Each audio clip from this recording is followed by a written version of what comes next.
Karimnagar garments manufacturers రంగంలో అతిపెద్ద shop Vasavi garments. నాణ్యమైన బట్టలు తక్కువ ధరకి అందించడం వీళ్ళ ప్రత్యేకత. సో వెంటనే విజిట్ చేయండి Vasavi garments, Nagachaurasta to NN garden road, Karimnagar, Ashok Nagar.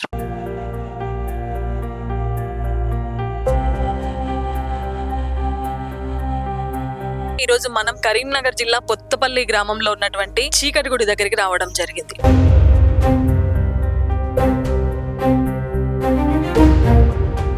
దీన్ని శివుడు లేని చీకటి గుడి అని కూడా పిలుస్తూ ఉంటారు.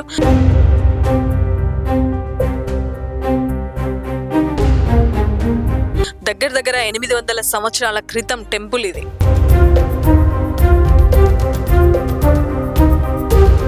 బయట దిగితే చనిపోతారు వాళ్ళు.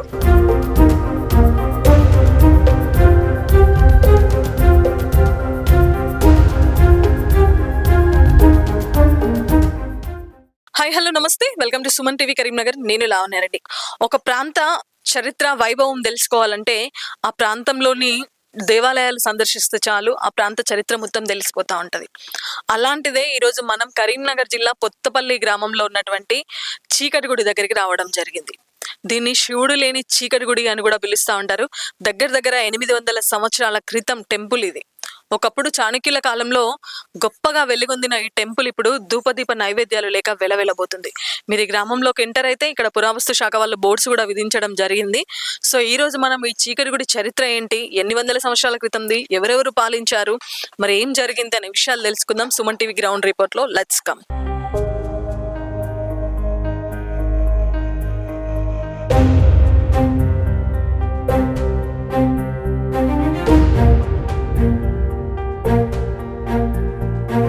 సో ఇక్కడ పురావస్తు శాఖ వాళ్ళు సూచిక బోర్డులు కూడా మీకు ఏర్పాటు చేయడం జరిగింది.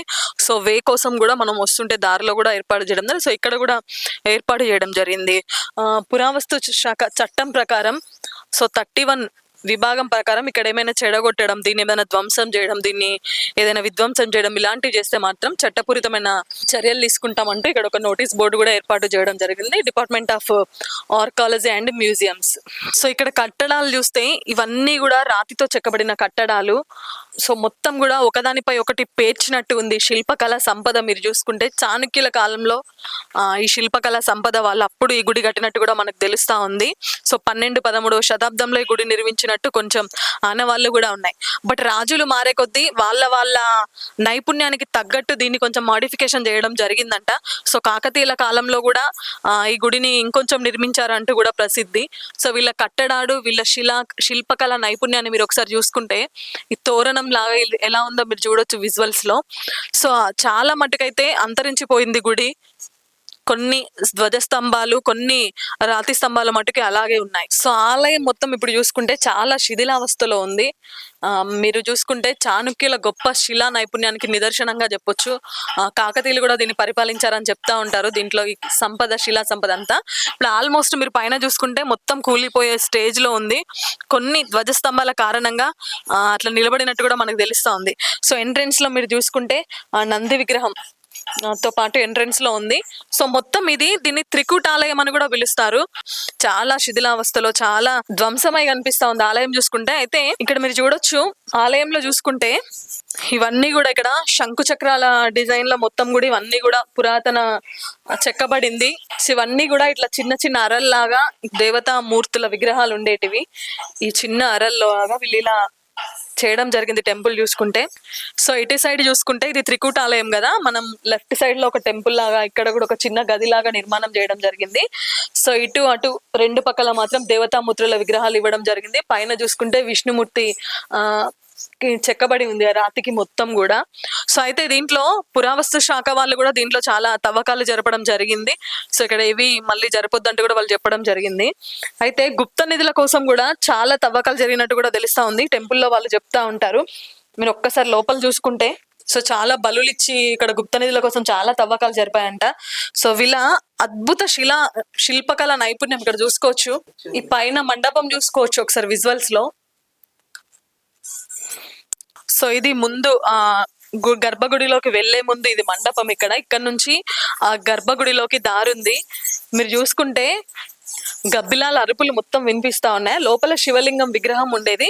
సో వేములవాడ దగ్గర ఉండే విగ్రహం ఇక్కడ నుంచే తరలించారు అంటూ కూడా. సో ఇది మొత్తానికి చీకటి గుడి.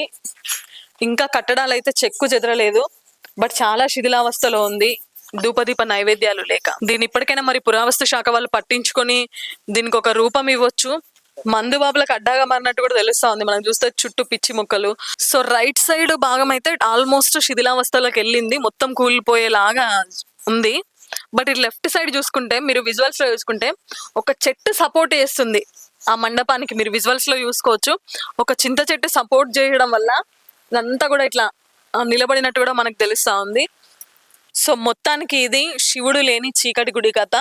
800 సంవత్సరాల క్రితం టెంపుల్ ఇది. ఒకప్పుడు చాణక్యుల కాలంలో వెలుగొందిన ఈ దేవాలయం ఇప్పుడు ధూపదీప నైవేద్యాలు లేక వెలవెలబోతుంది అని చెప్పొచ్చు. ప్రస్తుతం మనతో మరి కొత్తపల్లిలో గ్రామస్తులు ఉన్నారు, తాత ఉన్నారు. మరి తాత ఎన్ని సంవత్సరాల నుంచి చూస్తున్నారు ఏంటనే విషయాలు తెలుసుకుందాం. సార్ తాత నమస్తే. నమస్తే. ఎన్ని సంవత్సరాల నుంచి చూస్తున్నావు నువ్వు ఈ గుడిని? నా చిన్న పంచాలు అట్లే ఉంది. అప్పటి నుంచి విగ్రహం లేదు, విగ్రహం లేదు, ఏం లేదు, పూజలు లేవు, ఏమీ లేవు. ఎక్కడి పూజలు ఎక్కడి, ఇంకా చెట్లు మిట్లు సాగు అంతా మొలిచిండే అవన్నీ, అదంతా సాఫ్ చేసారు మున్సిపాలిటీ వాళ్ళు. ఓకే. చిన్న మీకు ఎన్ని ఇయర్స్ ఉంటాయి తాత? 70 ఇయర్స్ నుంచి అట్లనే ఉంది, టెంపుల్లో ఏం లేదు. చిన్నప్పుడు వెళ్ళే వాళ్ళ లోపలికి? మా పోయే వాళ్ళు అప్పుడు ఏమన్నా పత్తాలాడ బాగా అందులో పిల్లలు. ఇప్పుడు మొత్తానికి అలాగే ఉంది అప్పటి నుంచి కూడా. అట్లే పడింది. Thank you. ప్రస్తుతం గ్రామస్తులు ఇంకొంతమంది ఉన్నారు. సార్ నమస్తే. మీ పేరండి? భాస్కర్ గారు. ఎన్ని ఇయర్స్ ఉంటాయి మీకు? నేను 54 ఇయర్స్. ఎప్పటి నుంచి చూస్తున్నారు సార్ గుడి? అట్లనే ఉందా? మా గుడి నా చిన్నతనం నుంచి కూడా అట్లే ఉన్నది, ఏం లేదు అందులో, ఎప్పటికీ అట్లా ఉన్నది, ఇప్పటిదాకా కూడా అట్లే ఉన్నది. అప్పట్లో విగ్రహాలు ఉన్నాయని వినిపించేది, అది అన్నారు కానీ తెలియదు అంత, చూడలేదు. ఇప్పుడు అట్లా చీకటిగా అట్లా చీకటిగానే ఉంది. మనతో ప్రస్తుతం ఒక అమ్మ ఉన్నారు. అమ్మ మీ పేరు? నా పేరు సత్యమ్మ. సత్యమ్మ, చీకటి కూడా ఎన్ని సంవత్సరాల నుంచి చూస్తాను? నువ్వు చిన్నప్పటి నుంచి? చిన్నప్పటి నుంచి చూస్తానా. అందులో విగ్రహాలు ఉంటే నా నోట్ వేరు అన్నీ చెప్తున్నారు. వెళ్ళి చూసేటల్లా చిన్నప్పుడు మీరు? మేము చూసిన వాళ్ళకి. అప్పుడు పూజలు జరిగినాయి ఏమన్నా? జరిగిన పూజలు అనలేదు కానీ మేమైతే చూసినాం. అందులో పోతే భయం. అప్పటి నుంచి అట్లనే చీకటి కూడా? చీకటి కూడా. సో చూస్తున్నారు కదా, అమ్మ వాళ్ళ చిన్నప్పటి నుంచి కూడా అందులోకి ఎప్పుడు వెళ్ళకపోయే వాళ్ళంట. అప్పటి నుంచి కూడా అది చీకటి గుడిగానే పేరు ఉండేది. దాంట్లో విగ్రహాలు మాత్రం అమ్మ వాళ్ళకి తెలిసినంత వరకు అయితే నగనూరుకి తరలించారు. ఆ బాయిలను చెల్లి కూడా మేము దిగలే, చూడలేదు. బాయిలో దిగితే చనిపోతారు అన్నారు, అట్లా కూడా ఏర్పాటు. మరి బాగా తవ్వకాలు జరిపిల్లు అని చెప్పి వింటా ఉన్నాం. జరిపినట్టే గుప్త నిధుల కోసం తవ్వకాలు జరిపిల్లు అక్కడ అని చెప్తా ఉంటారు. తెలుసా ఏమన్నా? అది తెలియదు. సో చిన్నప్పటి నుంచి కూడా అంతే ఉండేదంట, చీకటి గుడిగానే. వెళ్ళాలంటే కూడా భయపడే వాళ్ళు. సో అక్కడ విగ్రహాలన్నీ కూడా నగనూరుకి తరలించారు. సో అక్కడ ఇంకా చాలా సంపద ఉంది అని చెప్పుకునే వాళ్ళు చిన్నప్పుడు అంటూ కూడా అమ్మ వాళ్ళు చెప్తా ఉన్నారు. సో మొత్తానికి ఇది చీకటి గుడి గురించి.